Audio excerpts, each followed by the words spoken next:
Dikepung 10 polisi, inilah kejahatan Panglima KKB Aske Mabel ex Polri dengan modal 4 pucuk senpi AK. Inilah rekam jejak Aske Mabel, pecatan polisi membelot dan menjadi salah satu Panglima KKB di Kabupaten Yalimo, Papua Pegunungan, yang kini ditangkap Satuan Tugas Operasi Damai Chartens. Aske Mabel ditangkap di Yalimo, Rabu, tanggal 19 Februari tahun 2025 pagi, setelah buron 8 bulan. Foto-foto penangkapan Aske Mabel pun beredar di media sosial. Di dalam foto itu, terlihat 10 anggota Polri menahan seorang pria yang mengenakan baju dan celana pendek hitam. Caption foto itu disertai keterangan yakni pada hari Rabu, tanggal 19 Februari tahun 2025, kurang lebih pukul 7.15 waktu Indonesia Timur telah tertangkap Aske Mabel oleh Satgas OCD. Kasatgas Hubungan Masyarakat Satgas Operasi Damai Chartens, Kombes Yusuf Sutejo membenarkan terkait penangkapan tersebut. Diketahui Aske Mabel adalah pecatan polisi yang membelot dan menjadi pimpinan KKB di Kabupaten Yalimo, Papua Pegunungan. Dulunya, ia adalah anggota Polres Yalimo yang berpangkat Brigadir 2. Ia bertugas sebagai personel Sabara Polres Yalimo selama 2 tahun mulai tahun 2022.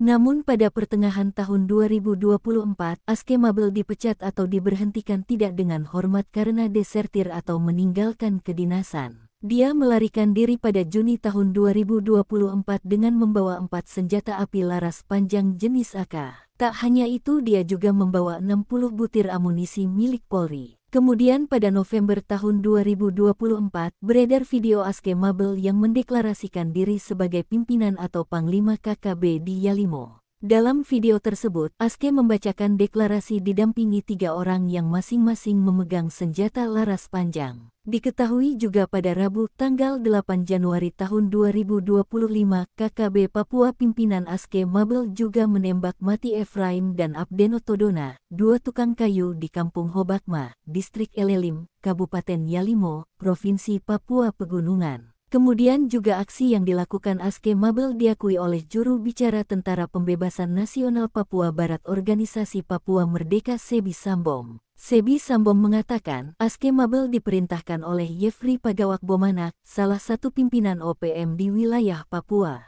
Pada periode Desember tahun 2024, Aske dilaporkan melakukan 2 kali penembakan kepada warga sipil di Distrik Abenaho, Kabupaten Yalimo. Aske Mabel diduga juga mendalangi penyerangan yang menewaskan Bribtu Iqbal Anwar Arif, anggota Satgas Damai Chartens pada Jumat tanggal 17 Januari tahun 2025 pukul 16.30 waktu Indonesia Timur. Peristiwa penyerangan itu terjadi Jumat sore saat Bribtu Iqbal Anwar tengah berpatroli melintasi Jalan Trans Jayapura Wamena, Kampung Hobakma, Distrik Elelim. Bribtu Iqbal yang saat itu sedang berdiri pada bagian tengah bak mobil patroli, terkena peluru di bagian leher dan langsung terjatuh.